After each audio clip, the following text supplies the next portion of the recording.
Hello and namaste everyone, it's your boy Vinay Tamang back with a new video again. And for today's video, we will be learning how to make a cappuccino. To talk about cappuccino, मैले चाहिँ यहाँ हाम्रो विदेशमा आएको धेरै जस्तो दाजुभाइ दिदीबहिनीहरूले भनेको चाहिँ हैन कफीहरु बनाउँदाखेरि लाते आर्ट डजन्ट म्याटर, झन् लाते आर्ट बनाएर दियो भने त झन् कस्टमर्सहरु रिसाउँछ हैन, कस्टमरहरु त्यो खानै खान्दैन हैन, आर्ट सार्ट केही पनि चाहिँदैन, बरिस्ता नलेजै चाहिँदैन, आफूले नेपालमा ट्रेनिङै नगरिकन आए पनि हुन्छ भन्ने जस्तो कुराहरु चाहिँ मैले धेरै सुन्ने हुन्छु क्या मोस्ट अफ द प्लेटफर्म्सतिर हैन।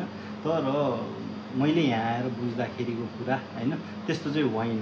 छौँ भन्दाखेरि हामीले नेपालमा जस्तो तरिकाले बनाइरहेछौँ कफीहरु त्यस्तै तरिकाले विदेशमा नि बनाइरहेछौँ क्या। त्यसलाई चाहिँ हामीले सुधार्नुपर्छ हैन। द्याट्स व्हाई मान्छेले लाते आर्ट नमन पराउनुको रिजन चाहिँ त्यो हो। किन भन्दाखेरि यहाँ विदेशमा के हुन्छ भन्दाखेरि तपाईको क्यापुचिनो भनेपछि it has to be half foam half milk है।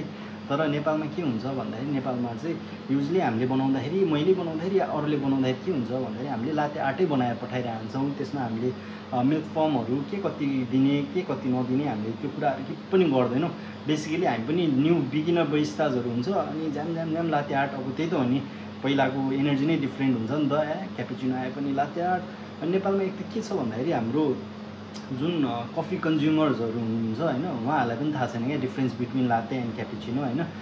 एक त त्यसले गरेर पनि हो, तर त्यो प्र्याक्टिस नेपालमा चाहिँ लागु भयो भन्दैमा विदेशमा पनि लागु हुन्छ भन्ने हुँदैन है। यहाँ चाहिँ कस्तो हुन्छ भन्दाखेरि तपाईको यहाँ चाहिँ सबै प्रपरै गर्नुपर्ने हुन्छ, हाफ स्टिम मिल्क अनि हाफ तपाईको फर्मै हुनुपर्छ हैन। त्यो भएन भनी चाहिँ कम्प्लेन आउने हो क्या।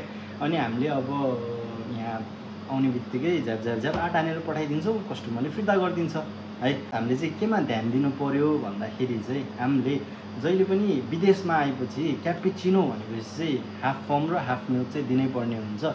Now I will be showing you हैन हामीले चाहिँ मिल्क कसरी फ्रथ गर्छौं क्यापुचिनोको लागि। युजली क्यापुचिनो चाहिँ हाम्रोमा यो साइजको कपमा दिइरहन्छौँ हामी, अनि क्याफे लाटे फ्ल्याट व्हाइटहरु चाहिँ यो कपमा दिइरहन्छौँ। अनि मोस्टली मैले देखेको अघि भने जस्तै प्लेटफर्म्समा के भन्दै हुन्छ भने लाटे आर्टहरु राम्रो मान्दैन। म चाहिँ बाहिर आएको धेरै भइसकेको छैन, तर पनि अहिलेसम्म चाहिँ कहिले यस्तो आर्ट बनाएर पठाइस् भनेर मेरो कफी कहिले नि फिर्ता आएको छैन क्या है।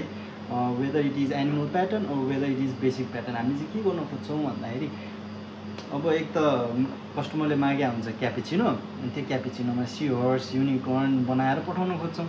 अनि त्यसले गरेर चाहिँ झन् कस्टमर्सहरु हैन रिसाउने यताउति गर्ने चाहिँ त्यही भएर हुन्छन् कि है। अनि सबैकोमा लाते आर्ट इम्पोर्टेन्टै हुन्छ भन्ने छैन होला, तर मोस्ट अफ द सिनेरियोमा चाहिँ राम्रो लाते आर्ट बनाएर पठाउनु भयो भने चाहिँ विदेशीहरुले एकदमै एप्रिसिएट गर्नुहुन्छ क्या। वाउ व्हाट एन आर्ट हैन, what a lovely art, where did you learn it भनेर चाहिँ मलाई सबै धेरै जस्तो कस्टमरले क्वेसन गरिराख्नुहुन्छ क्या। अनि एप्रिसिएट पनि गर्नुहुन्छ। एन्ड त्यो एप्रिसिएसनहरु पाउने बित्तिकै I get different kind of energy के झन् हैन। तर त्यो भन्दैमा you have to pour like हुन्छ नि एनिमल प्याटर्नै पोर गर्नुपर्छ भन्ने छैन। जस्ट तीनटा है latte art, tulip, rosetta, heart, if you can wing tulip, swan हैन। तर कस्तो हुनु पर्यो हेर्दाखेरि राम्रो हुनु पर्यो क्या। क्याफे लाटे, फ्ल्याट व्हाइट, कोटाडो तिनीहरुमा आर्ट मज्जाले हानेर पठाउँदा नि भयो। इफ यु क्यान हामीले अब सानो माकियाटोहरुमा नि यहाँ चाहिँ क्रोसियामा चाहिँ हानेर पठाउँछौँ, नर्मल टुलिपहरु रोजेटाहरु हानेर पठाउँछ हामी यसमा। अहिलेसम्म यो कपमा धरि कम्प्लेन आएको छैन हाम्रो है। त्यही भएर चाहिँ त्यति चाहिँ क्लियर भइदिउँ। अब चाहिँ I will show you how to froth a milk है। म तपाईहरुलाई चाहिँ क्यापुचिनो नै बनाएर देखाउँछु। यता कसरी स्टिमिङ गर्ने देखाउँछु मैले चाहिँ सानो पिक्चरमा I think this is 400 ml को पिक्चर है। यो पिक्चरमा स्पाउटको यो भागसम्म चाहिँ मैले मिल्क हाल्छु है फर क्यापुचिनो। अनि तपाईहरुलाई थाहा छैन इरिटेसनको बारेमा। इरिटेसन भनेको चाहिँ मिल्कमा जब तपाईहरुले स्टिम गर्दाखेरि च्यार वाला साउन्ड हुन्छ त्यसलाई चाहिँ हामी इरिटेसन भन्छौँ है। अनि क्यापुचिनोको लागि चाहिँ तपाईहरुले पहिला सुरु डोज गरेर झारेर त्यो गर्नु पर्दैन। I will show you. पहिला चाहिँ म जहिले पनि मिल्क फर्म फ्रथ गर्छु। इरिटेसन अलिकति बढी राख्ने।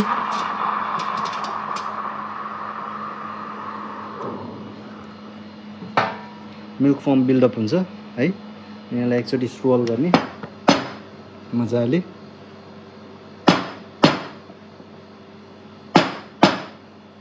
है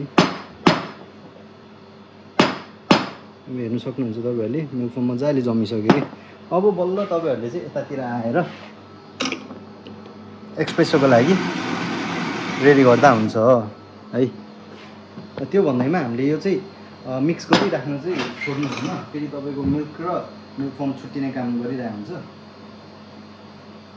है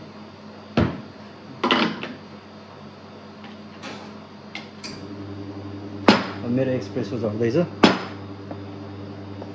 त्यो बेला चाहिँ मैले यसरी नै स्रोल गर्दै ट्याक्क बबल फुटाउँदै स्रोल गर्दै ट्याक्क बबल फुटाउँदै यतिकै गरेर राख्छु धेरै टाइम पनि लाग्दैन है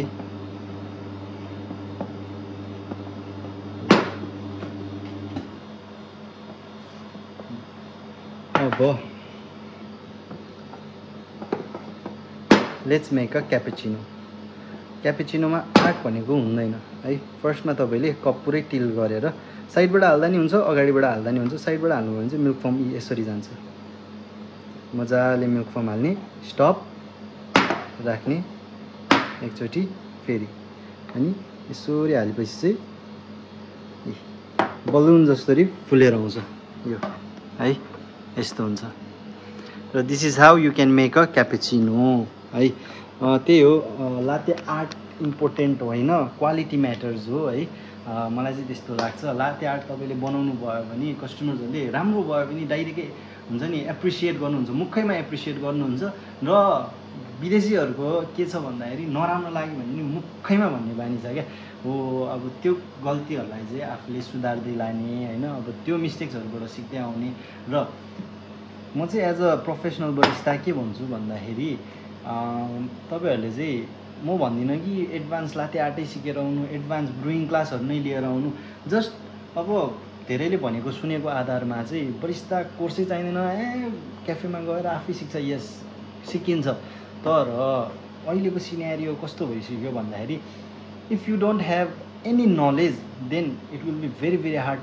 to you to find a job है अब तपाईलाई मेसिनै चलाउन आउँदैन तपाईलाई केही गर्न नै आउँदैन अनि के आधारमा चाहिँ तपाईलाई मान्छेले जब दिन्छ त हैन तपाईको बोलीले मात्रै त दिँदैन होला है यस्तो एक्सपेन्सिभ मेसिन्सहरु हुन्छ हैन धेरै कुरा हुन्छ तपाईलाई फोटा फिल्टर हाल्न आउँदैन मेसिन अन अफै गर्न आउँदैन भनेदेखि त पक्कै तपाईलाई ओनरले राख्दैन होला हो त्यही भएर म भन्दिन एकदमै एडभान्स कोर्सै गरेर आउनु एससी कोर्स नै गरेर आउनु भन्दिन तर बेसिक नलेजहरु जस्ट हुन्छ नि तपाईको यो मेसिन कसरी हामीले चलाउने ग्राइन्डरहरु कसरी चलाउने अनि त्यसपछि फ्रदहरु कसरी गर्ने र बेसिक हार्ट मात्रै हानेर दियो भने मोर देन इनफ है अनि कस्टमरलाई दिने बेलामा कहिले पनि एक्सपेरिमेन्ट आर्टहरु नगर्नु के तपाईहरुलाई अब जहाँसम्म लाग्छ एभ्रीवन नोज क्याफेमा काम गरिसकेपछि ओनरहरूले जहिले पनि एउटा तपाईलाई कफी खाऊ भनेर दिएको हुन्छ है if you are eager to learn something तपाईले त्यसरी नै सिक्ने हो क्या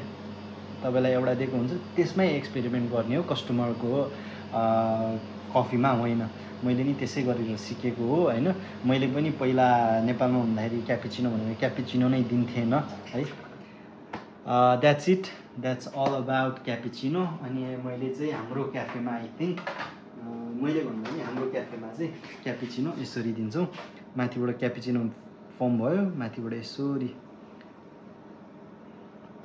मोका पाउडर भनौँ या चकलेट पाउडर भनौँ त्यसले गार्निस गर्छौँ र यसरी हामीले क्यापुचिनो सर्भ गर्छौँ and last I would like to say thank you very much to everyone जसले चाहिँ सब्सक्राइब गरिदिनु भएको छ my channel has hit 1K subscriber recently and I'm very thankful to you अनि जो पनि नयाँ आउनु भएको छ मेरो च्यानलमा जो चाहिँ कफी सिक्छु भनेर आउनु भएको छ या ओर मेरो ट्राभल भिडियोहरू हेर्छु भनेर आउनु भएको छ है don't forget to subscribe hit that notification bell on and don't forget to turn that bell button on है मेरो भिडियो पपअप हुनलाई and thank you so much I think this will be it for today and thank you so much have a lovely day